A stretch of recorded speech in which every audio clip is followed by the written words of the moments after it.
இயேசு சிலுவையில் மொழிந்த 7 வார்த்தைகள். இயேசு சிலுவையில் மொழிந்த 3வது வார்த்தை. இயேசு தம்முடைய தாயை நோக்கி, ஸ்திரீயே, இதோ உன் மகன் என்றார்.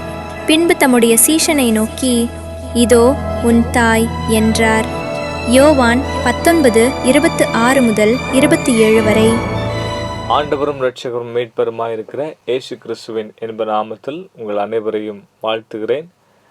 இந்த புனித வெள்ளி சிலுவை தியான ஆராதனையில் உங்களோடு கூட ஆண்டவராகிய இயேசு கிறிஸ்து சிலுவையில் பேசிய 7 வார்த்தையில் 3வது வார்த்தையை உங்களோடு கூட பகிர்ந்து கொள்வதில் மகிழ்ச்சி அடைகிறேன். எனக்கு அன்பான தேவனுடைய பிள்ளைகளே, ஆண்டவராகிய இயேசு கிறிஸ்து கல்வாரி சிலுவையில் 7 வார்த்தைகளை அவர் பேசினார். இந்த 7 வார்த்தைகளும் அநேக விதமான கோணங்களில் அது தியானிக்கப்படுகிறது. இது வெறும் இந்த புனித வெள்ளி மாத்திரம் தியானிப்பதற்கான வார்த்தை அல்ல. நம்முடைய வாழ்க்கை முழுவதும் தியானத்தில் கொள்ள வேண்டியதான அர்த்தமுள்ள சத்தியங்கள் இந்த 7 வார்த்தைக்குள் அடங்கியிருக்கிறது. ஆகவே இந்த வார்த்தைகளை இன்றைக்கு கேட்டு அப்படியே விட்டு விடுவது மாத்திரமல்ல, நம்முடைய வாழ்நாள் முழுவதும் இதை தியானம் செய்து கொண்டிருப்போமானால் நிச்சயமாகவே இந்த வார்த்தைகள் நம்முடைய ஆவிக்குரிய வாழ்க்கைக்கு மிகவும் பிரயோஜனமுள்ளதாக இருக்கும்.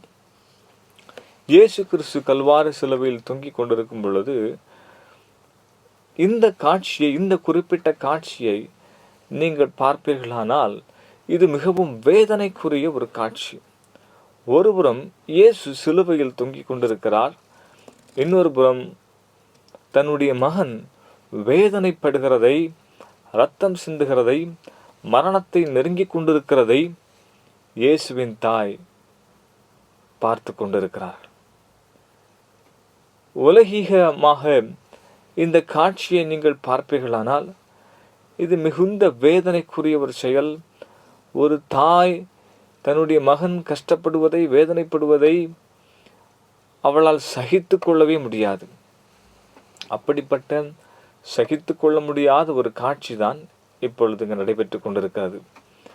இந்த காட்சியின் மத்தியில் இயேசு தன்னை பெற்றெடுத்து, தன்னை தாலாட்டி, சீராட்டி, ஆதரித்து, அன்போடு அரவணைத்து, ஆற்றி தேற்றி தன்னை வளர்த்தெடுத்ததான தாய்க்கு செய்ய வேண்டிய ஒரு பொறுப்பை அவர் கொண்டிருந்தார்.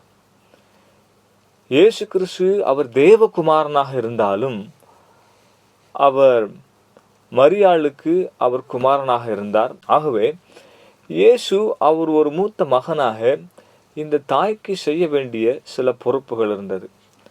இன்றைக்கு 2 சத்தியங்களை உங்களோடு கூட நான் பகிர்ந்து கொள்ளப் போகிறேன். முதலாவது, இயேசு கல்வாரி சிலுவையிலும் ஒரு மகனாக தன்னுடைய பொறுப்பை செய்து நிறைவேற்றினார். இயேசு கிறிஸ்துவுக்கும் மரியாளுக்கும் இருந்த அன்பின் பிணைப்பு அது அளவிட முடியாதது.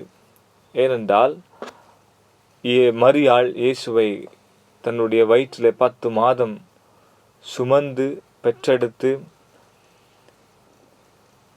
சரீர ரீதியாக வளர்ச்சி அடைவதற்கு இயேசுவுக்கு என்னென்ன கொடுக்க வேண்டுமோ எல்லாவற்றையும் கொடுத்து நேர்த்தியாய் வளர்த்தெடுத்தவள் இந்த மரியாள். அன்பு தேவனுடைய பிள்ளைகளே, இயேசு தன்னுடைய பொறுப்பை நிறைவேற்றுவதில் மிகுந்த கவனமுள்ளவராக இருந்தார். ஆனால் இன்றைக்கு அநேக பிள்ளைகள் தங்களுடைய பொறுப்புகளை உதாசீனம் செய்துவிட்டு வாழ்கின்றார்கள். யாத்திராகமம் 20வது அதிகாரம் 12வது வசனத்தை நீங்கள் வாசித்து பார்ப்பீர்களானால் வேத வசனம் மிக தெளிவாக சொல்கிறது. யாத்திராகமம் 20வது அதிகாரம் 12வது வசனம், உன் தேவனாகிய கர்த்தர் உனக்கு கொடுக்கிற தேசத்திலே உன் நாட்கள் நீடித்திருப்பதற்கு உன் தகப்பனையும் உன் தாயையும் கனம் பண்ணுவாயாக. இயேசுவுக்கு தெரியும் இன்னும் சில மணி நேரங்களில் அவர் மரணத்தை சந்திக்க போகிறார் என்று சொல்லி, இந்த மரண தருவாயிலும் தன்னை பெற்ற தாயை கனம் பண்ண வேண்டும், தன்னுடைய தாய்க்கு ஒரு உறைவிடத்தை ஏற்படுத்த வேண்டும் என்கிற ஒரு பொறுப்பு அவருடைய உள்ளத்திற்குள் உறுத்தி கொண்டே இருந்தது. அதை செய்வதற்கு யார் சரியான நபர், இந்த பொறுப்பை யாரிடத்தில் ஒப்படைக்கலாம் என்று சொல்லி அவர் சிலுவையில் சிந்தித்து கொண்டிருந்த பொழுது அவர் கண்டு கொண்டதான சரியான நபர் தன்னுடைய அன்புக்குரிய சீஷனாகிய யோவான். ஆகவேதான் இந்த வார்த்தையை அவர் சொல்லுகிறார். யோவான் எழுதின சுவிசேஷ புத்தகம் 19வது அதிகாரம், யோவான் எழுதின சுவிசேஷ புத்தகம் 19வது அதிகாரம் 26-27 வசனம்.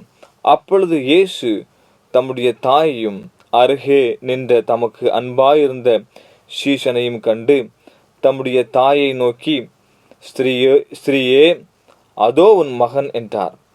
பின்பு அந்த சீஷனை நோக்கி, அதோ உன் தாய் என்றார். அந்த நேரம் முதல் அந்த சீஷன் அவளை தன்னிடமாய் ஏற்றுக்கொண்டான். இயேசு கிறிஸ்து தன்னுடைய தாயை தனக்கு அன்பாயிருந்ததான சீஷனாகிய யோவானிடத்தில் அவர் ஒப்படைத்தார். யோவான் தன்னுடைய தாயை நன்றாய் பராமரித்துக் கொள்வார் என்கிற நம்பிக்கை இயேசுவிடத்தில் இருந்தது. எனக்கு அன்பு தேவனுடைய பிள்ளைகளே, மார்க் எழுதின சுவிசேஷ புத்தகம் 7வது அதிகாரம் 9 முதல் 13 முடிய உள்ள வசனங்களை நீங்கள் வாசித்து பார்ப்பீர்களானால், இயேசு கிறிஸ்து தன்னுடைய ஊழிய காலத்தில் அவர் ஜனங்களுக்கு போதித்து கொடுத்த ஒரு போதனையினுடைய முறைமையும், அவர் ஆண்டவருடைய வசனத்தை அலட்சியம் செய்த, அதை தவறாய் போதித்து தவறாய் கடைபிடித்து கொண்டிருந்த சிலரை கடிந்து கொண்டதையும் நாம் பார்க்கிறோம். அன்பு தேவனுடைய பிள்ளைகளே, சில பாரம்பரியங்கள் ஆண்டவருடைய வசனத்தை, ஆண்டவருடைய வார்த்தைகளை அது மேற்கொண்டு செயல்பட்டதை அவர் சுட்டி காண்பிக்கிறார். அவர் கடிந்து கொண்டு சொல்லுகிறார், இந்த பாரம்பரியம் நீங்கள் செய்து கொண்டிருக்கிறீர்கள், இது தவறான ஒரு நடவடிக்கை என்று அவர் சொல்லுகிறார். அது என்ன பாரம்பரியம் என்று சொன்னால், சில யூதர்களுடைய பழக்க வழக்கத்தின்படி யூத பிள்ளைகள் தங்களுடைய பெற்றோர்களை பராமரிக்கிற பொறுப்பு அவர்களுக்கு உண்டு. ஆனால் இந்த பொறுப்பினை தட்டி கழிப்பதற்காக சில காணிக்கை பழக்க வழக்கங்களை அவர்கள் ஏற்படுத்தினர். இது வேதத்தின் பிரகாரமாக அல்லது மோசையின் மூலமாக கொடுக்கப்பட்ட நியாயப்பிரமாணமோ சட்டத்திட்டமோ அல்ல. ஆனால் இவர்கள் கை கொண்டிருக்கிறதான ஒரு பாரம்பரிய நடவடிக்கை அது. இதற்கு அவர்கள் தங்களுடைய செயல்களை நியாயப்படுத்த, பெற்றோர்களை பராமரிக்கிற பொறுப்பை நழுவ விட்டு கொண்டு அவர்கள் தங்களுடைய செயல்களை நியாயப்படுத்துவதற்காக அவர்கள் கொண்டிருந்த ஒரு பாரம்பரிய பழக்க வழக்கம்தான் அது. அது என்னவென்றால், ஒரு குர்பான் என்கிற ஒரு காணிக்கை கொடுக்கிற ஒரு பழக்க வழக்கம் இருந்தது. குர்பான் என்று சொல்லும் பொழுது பொதுவாக நன்றி அறிதலுக்காக, தேவனை நெருங்கி வருவதற்காகவும், தேவனுக்கு நற்கந்தமாய் விளங்கும் சுகந்த வாசனையை படைக்கிற பலிகளை செலுத்துவதற்காகவும் இந்த குர்பான் என்கிற இந்த வார்த்தை பயன்படுத்தப்படுகிறது. காணிக்கை என்று பொதுவாக பயன்படுத்தப்படுகிறது. ஆனால் தங்களுடைய பொறுப்பை தட்டி கழிப்பதற்காக சில குறிப்பிட்ட காணிக்கைகளை இந்த யூத பிள்ளைகள் ஆசாரியர்களிடத்திலே கொடுத்தார்கள் என்று சொல்லி அவருடைய பாரம்பரியம் சொல்லுகிறது. ஒருவேளை இந்த பெற்றோர்கள் எங்களுடைய பிள்ளைகள் எங்களை கவனிக்கவில்லை, எங்களை பராமரிக்கவில்லை என்று சொல்லி ஆசாரியர்களிடத்தில் சென்று அவர்கள் முறையிட்டால், அந்த ஆசாரியர்கள் சொல்வார்கள், இல்லை, உங்களுடைய பிள்ளைகள் குர்பான், அதாவது கவனிப்பதற்கு பதிலாக ஆண்டவருக்கு காணிக்கை செலுத்தி விட்டார்கள், ஆகவே அவர்கள் உங்களை பராமரிக்க வேண்டிய அவசியம் இல்லை என்கிற அந்த நிலைக்குள்ளாக வரும் என்று சொல்லி, ஸ்தோத்திரம், இப்படிப்பட்ட பாரம்பரிய முறைமைகளை அவர்கள் கையாண்டு வந்தார்கள். ஆகவே அன்பு தேவ பிள்ளைகளே, ஆண்டவருக்கு காணிக்கை கொடுப்பதன் மூலமாகவோ அல்லது வேறு செயல்களை செய்வதன் மூலமாகவோ, எந்த செயலின் மூலமாகவும் நமக்கு கொடுக்கப்பட்டிருக்கிற பொறுப்பை, அதாவது தாய் தகப்பன்களை கனம் பண்ணுகிறது, தாய் தகப்பன்களை பராமரித்து கொள்ளுகிற பொறுப்பு எதை கொண்டும் ஈடு செய்ய முடியாது. வேதம் சொல்லுகிறது, நம்முடைய ஆயுசு நாட்கள் பெருகுவதற்கு, நம்முடைய ஆயுசு நாட்கள் நிலைத்திருப்பதற்கு நம்முடைய தகப்பனையும் தாயையும் கனம் பண்ண வேண்டியது நாம் செய்ய வேண்டிய பிரதானமான கற்பனைகளில் ஒன்று. ஆகவே இயேசு தன்னுடைய மரண தருவாயிலும் தன்னுடைய பொறுப்பை தட்டி கழிக்கவில்லை. அதற்கு ஈடாக எதையும் கொடுத்து ஈடு செய்ய வேண்டும் என்று சொல்லி நினைக்கவில்லை. மாறாக ஒரு பொறுப்பான நபரிடத்திலே ஒப்படைக்க வேண்டும் என்கிற எண்ணமே அவருக்குள் இருந்து கொண்டிருந்தது. அன்பான தேவனுடைய பிள்ளைகளே, இன்றைக்கு இந்த உலகத்தில் வாழ்ந்து கொண்டிருக்கிற நாம், இன்றைக்கு அநேக முதியோர் பராமரிப்பு இல்லங்கள் பெருகி கொண்டிருக்கிறது. அநேக முதியோர் பராமரிப்பு இல்லங்களில் அநேக தாய் தகப்பன்மார்கள் கண்ணீரோடும் கவலைகளோடும் தன்னுடைய பிள்ளைகளுடைய அன்புக்காக ஏங்கி கொண்டிருக்கிறார்கள். தன்னுடைய பெற்றோர்கள் ஆரோக்கியமாக இருக்கிற காலத்தில் அவர்களிடத்தில் இருந்த சொத்துக்களை, செல்வங்களை, அவர்களுடைய ஆரோக்கியத்தை, அவருடைய நலன்களை எல்லாம் வாங்கி கொண்டு இப்பொழுது பெற்றோர்கள் பலவீனப்பட்டு அவர்கள் வேலை செய்ய முடியாது இருக்கிற காலகட்டத்தில் அவர்களை நிற்கதியாய் அநாதை ஆசிரமங்களிலும் முதியோர் இல்லங்களிலும் விட்டுவிட்டு செல்வது அது நியாயமற்ற செயல்.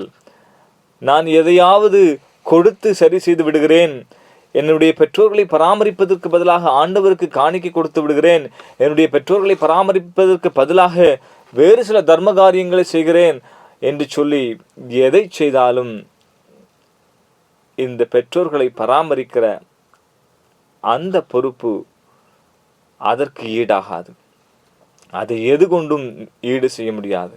இந்த பொறுப்பு ஆண் பிள்ளைகளுக்கும் உண்டு, பெண் பிள்ளைகளுக்கும் உண்டு, மருமக்கமார்களுக்கும் உண்டு, மருமகனுக்கும் உண்டு, மருமகளுக்கும் உண்டு.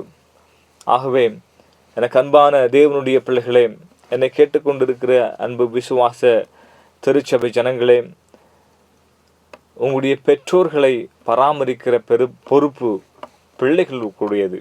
இயேசு கல்வாரி சிலுவையில் தொங்கிக் கொண்டிருக்கும் பொழுதும் தன்னுடைய பொறுப்பை தட்டி கழிக்கவில்லை, அதற்கு சாக்கு போக்கு சொல்லவில்லை. இயேசுவுக்கு இன்னும் சகோதரர்கள் இருந்த பொழுதிலும் அவருக்குரிய பொறுப்பை அவர்தான் செய்து நிறைவேற்ற வேண்டும் என்பதில் மிகுந்த கவனமுடையவராக, கரிசனை உள்ளவராக இருந்தார். ஸ்தோத்திரம். இரண்டாவதாக, இந்த யோவான் கிட்டத்தட்ட 20 ஆண்டுகள் இயேசுவினுடைய தாயாகிய மரியாளை தன்னுடைய வசமாக வைத்து அவர் பராமரித்து கொண்டார் என்று சொல்லி சரித்திரம் சொல்லுகிறது. இரண்டாவதாக உங்களோடு கூட நான் பகிர்ந்து கொள்ளுகிற காரியம் என்னவென்றால், இயேசுவின் சிலுவையில் அருகாமையில் வருகிற நபர்களுக்கு ஒரு புதிய உறவை இயேசு ஏற்படுத்துகிறார். இந்த தருணத்தில் மரியாளுடைய நிலைமையை நீங்கள் யோசித்து பார்ப்பீர்களானால், மரியாள் தன்னுடைய கணவனை இழந்து அவள் ஒரு தனியாய் ஒரு விதவியாய் வாழ்ந்து கொண்டிருக்கிற பெண். அவளுக்கு பிள்ளைகள் உண்டு, இயேசுவை தவிர வேறு பிள்ளைகளும் அவளுக்கு உண்டு. இந்த சிலுவையின் அடிவாரத்தில் ஒரு புதிய உறவு ஏற்படுகிறதை நாம் இங்கே பார்க்க முடியும். ஏன் இயேசு யோவானுடைய கரத்தில் தன்னுடைய தாயை ஒப்பு கொடுத்தார் என்று பார்க்கும் பொழுது, யோவான் இயேசுவினுடைய நம்பிக்கைக்குரிய சீஷர்களில் ஒருவனாக இருந்தார்.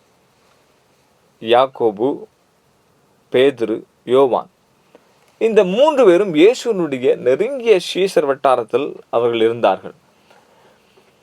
இயேசுவினுடைய அநேக சில முக்கியமான நிகழ்வின் போது இந்த சீஷர்கள், இந்த 3 சீஷர்களும் அவரோடு கூட நெருங்கி இருப்பதை அநேக இடங்களில் நாம் பார்க்கலாம். ஆகவே இந்த யோவான் இயேசுவினுடைய நம்பிக்கைக்குரிய சீஷர்கள் ஒருவராக இருந்தார். இரண்டாவதாக, இந்த யோவான் இயேசுவினுடைய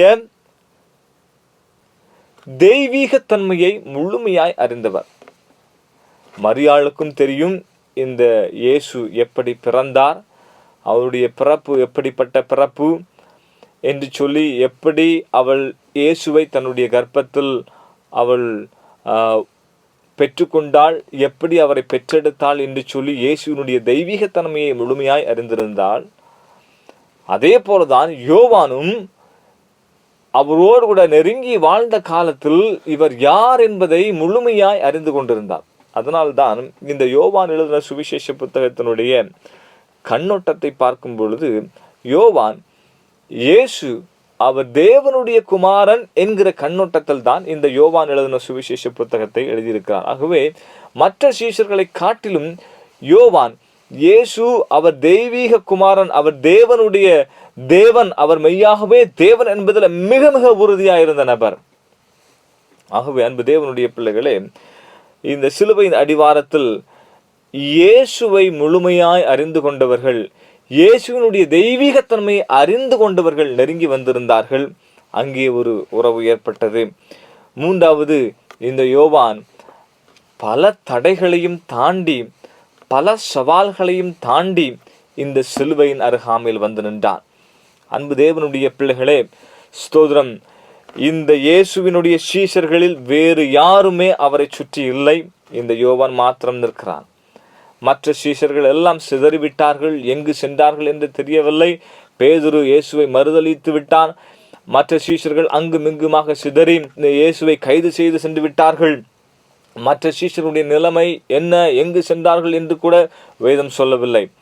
அன்பு தேவ பிள்ளைகளே, எல்லா சீஷர்களும் சிதறி அங்குமிங்குமாய் போன சூழ்நிலையில் இயேசுவை துன்புறுத்தி அடித்து வதைத்து கொண்டிருக்கிற இந்த தருணத்திலும் ஒவ்வொரு நிலையிலும் இந்த யோவான் இயேசுவை பின்னோக்கி சென்று கொண்டே இருந்தான். சிலுவை வரைக்கும் பின்னோக்கி சென்று கொண்டிருந்தான்.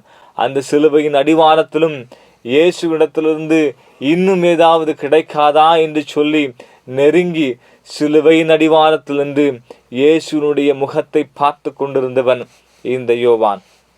ஆகவே அன்பு தேவ பிள்ளைகளே, இந்த இயேசுனுடைய அன்பை நோக்கி நெருங்கி வருகிறவர்களுக்குத்தான் அவர் இயேசு ஒரு உறவை ஏற்படுத்துகிறார்.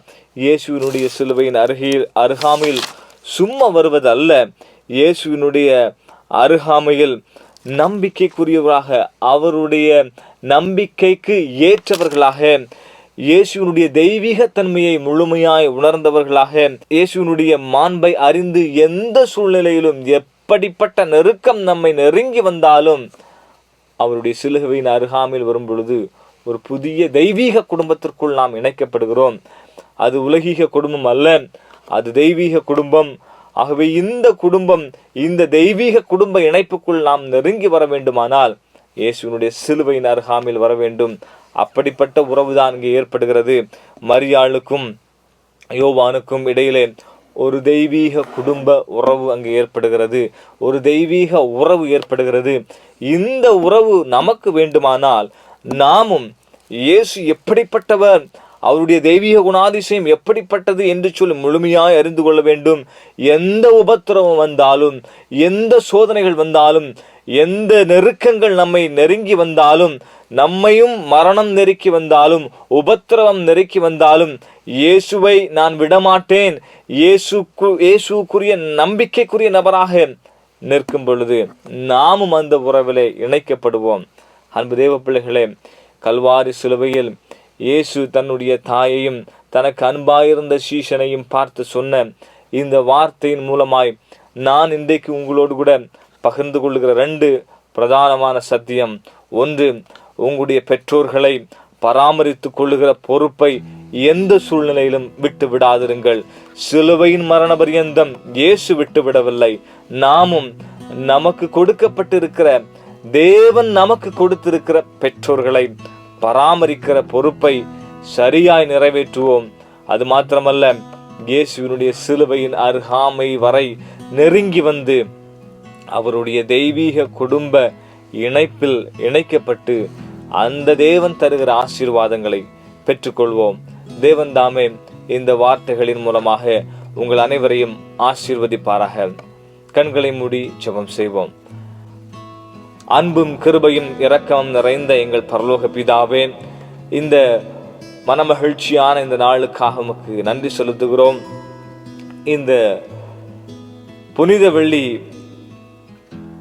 சிலுவை தியான ஆராதனையில் அடியேனையும் இந்த 3வது வார்த்தையை பகிர்ந்து கொள்வதற்கு கர்த்தர் கொடுத்த நல்ல தருணத்திற்காக நன்றி. ஆம் தகப்பனே, ஸ்தோத்திரம். நீர் பேசின வார்த்தைகள் 1000 அர்த்தங்கள் நிறைந்தவை.